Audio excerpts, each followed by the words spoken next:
നമസ്കാരം. തിരുവസ്ത്രത്തിനും കന്യാസ്ത്രീകൾക്കും നാം കേരള സമൂഹം എത്ര വില കൊടുക്കുന്നു എന്നത് കേന്ദ്ര സർക്കാരിന് ഇനി കാണാതിരിക്കാൻ കഴിയുമോ? തിരുവസ്ത്രം അണിഞ്ഞ് ജയിലിൽ കിടക്കേണ്ടി വരുന്ന അവസ്ഥയാണ് അവരെ ഏറെ തളർത്തുന്നത് എന്ന് NK പ്രേമചന്ദ്രൻ MP പറയുമ്പോൾ, കേരളത്തിലുള്ള മന്ത്രി ജോർജ് കുര്യനും സുരേഷ് ഗോപിക്കും ഇതുവരെ തിരുവായി തുറക്കാൻ സമയം കിട്ടിയിട്ടില്ല. NK പ്രേമചന്ദ്രൻ MP ഈ പറയുന്ന പോലെ ഈ സിസ്റ്റർ പ്രീതി മേരിയുടെ സഹോദരനോടൊപ്പം അവരെ ജയിലിൽ കാണാൻ പോയിരുന്നു. അവരെ ഏറ്റവും കൂടുതൽ സംഘർഷത്തിലാക്കുന്നത് തിരുവസ്ത്രം അണിഞ്ഞുകൊണ്ടുള്ള അവരുടെ ജയിൽവാസമാണ്. മനുഷ്യക്കടത്ത് എന്ന് പറയുമ്പോൾ എന്തിനാണ് ഇവർ മനുഷ്യക്കടത്തിന്റെ പേരിൽ ഇത്തരത്തിൽ അറസ്റ്റ് ചെയ്തത് എന്ന് ചോദിക്കുമ്പോൾ, മനുഷ്യക്കടത്തും മതപരിവർത്തനവും എന്ന് പറയുമ്പോൾ കയ്യിൽ ഉണ്ടായിരുന്ന ഒരു ബൈബിൾ ആണത്രേ മതപരിവർത്തനം എന്ന പേരിൽ കുറ്റം ചാർത്തിയിരിക്കുന്നത്. അതായത് ഈ പറയുന്ന രീതിയിൽ പ്രീതി സഹോദരനെ കൈപിടിച്ച് കരഞ്ഞു പറയുകയായിരുന്നു. വന്ദന ഫ്രാൻസിസ് സിസ്റ്ററും കൂടെ ഉണ്ടായിരുന്നു. ജയിലിൽ ഇത്തരത്തിൽ തിരുവസ്ത്രം അണിഞ്ഞുകൊണ്ട് കിടക്കേണ്ടി വരുന്നത് അവരെ സംബന്ധിച്ച് ഏറ്റവും ഹൃദയഭേദകം തന്നെയാണ്. ഇവിടെ നാം ചോദിക്കുന്നത്, ഇത്തരത്തിൽ ഈ പറയുന്ന കന്യാസ്ത്രീകളെ അറസ്റ്റ് ചെയ്ത് ഇന്ന് ദിവസം 3 കഴിയുന്നു.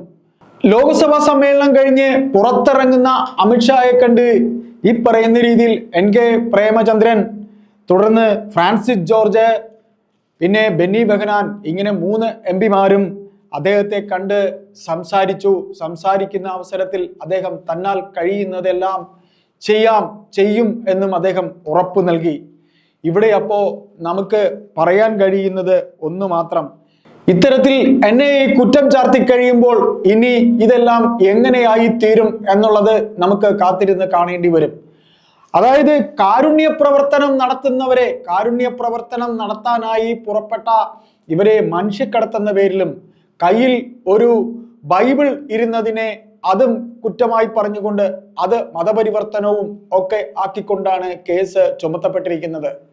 ഈ കൂടെയുണ്ടായിരുന്ന കുട്ടികളുടെ ബാഗ്, അടിവസ്ത്രം അടങ്ങുന്ന ബാഗ് വരെ ഈ ബജ്രംഗ് ദൾ പ്രവർത്തകർ, പോലീസ് നോക്കുകുത്തിയായി നിന്ന് ബജ്രംഗ് ദൾ പ്രവർത്തകരാണ് ഇവരെ ചോദ്യം ചെയ്തത് എന്നാണ് പറയുന്നത്. ഇതിൽ ജ്യോതി ശർമ്മ എന്ന ഈ മഹതി ജ്യോതി ശർമ്മ നിൽക്കുമ്പോൾ പോലീസിന്റെ മുന്നിൽ വെച്ചാണ് ജ്യോതി ശർമ്മ ഈ പറയുന്ന കുട്ടികളുടെ ബന്ധുവായ ആ ചെറുപ്പക്കാരനെ തല്ലുന്നത്. കുട്ടികളുടെ ബാഗിൽ ബൈബിൾ കണ്ടപ്പോൾ അത് മതപരിവർത്തനത്തിനായി എന്നായി ആക്ഷേപം.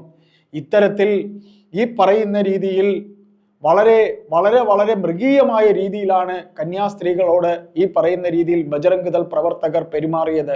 NK പ്രേമചന്ദ്രൻ MP സിസ്റ്റർ പ്രീതി മേരിയുടെ സഹോദരനായ ബൈജുവിനോടൊപ്പം കയറി കാണുന്ന അവസരത്തിൽ ഹൃദയഭേദകമായിട്ടാണ് അവർ ഇതെല്ലാം പറഞ്ഞത്. ഞങ്ങളെ പോലീസ് അല്ല തല്ലിയത്, ഞങ്ങളെ ചോദ്യം ചെയ്തത് ബജ്രംഗ് ദളാണ്. ഈ പറയുന്ന കുട്ടികളെ ഞങ്ങൾ മതപരിവർത്തനത്തിന് കൊണ്ടുപോയി എന്നൊക്കെ ആരോപിക്കുമ്പോൾ അവർ വളരെ നിസ്സഹായ അവസ്ഥയിലാണ്. ഏതായാലും കേരളത്തിൽ BJPക്ക് ഒരു വേരോട്ടം ഉണ്ടാകാനായി ശ്രമിച്ചുകൊണ്ടിരിക്കുന്ന കേന്ദ്രത്തിലെ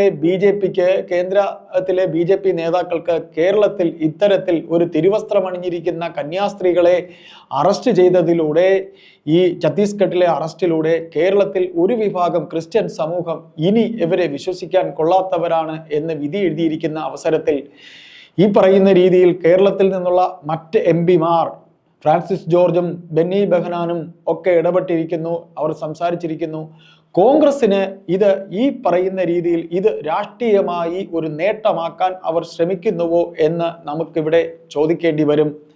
ഏതായാലും തിരുവസ്ത്രമണിഞ്ഞ് ജയിലിൽ കിടക്കേണ്ടി വരുന്ന കന്യാസ്ത്രീകളുടെ അവസ്ഥ അതിഭീകരമാണ്. അത് ഈ പറയുന്ന രീതിയിൽ മതമെന്നോ അല്ലെങ്കിൽ ജാതിയെന്നോ അല്ലെങ്കിൽ കന്യാസ്ത്രീ എന്നോ പുരോഹിതനെന്നോ സന്യാസി എന്നോ എന്നതിനൊക്കെ അപ്പുറം തന്നെ ഈ പറയുന്ന രീതിയിൽ കർത്താവിൻ്റെ മണവാട്ടി എന്ന രീതിയിൽ തിരുവസ്ത്രം അണിഞ്ഞിരിക്കുന്നവരെ ഇത്തരത്തിൽ പോലീസ് ഒരു തേജോവധം ചെയ്യുന്നത് കേരള സമൂഹത്തിന് അത്ര കണ്ട് നോക്കി നിൽക്കാൻ ആകുന്നില്ല.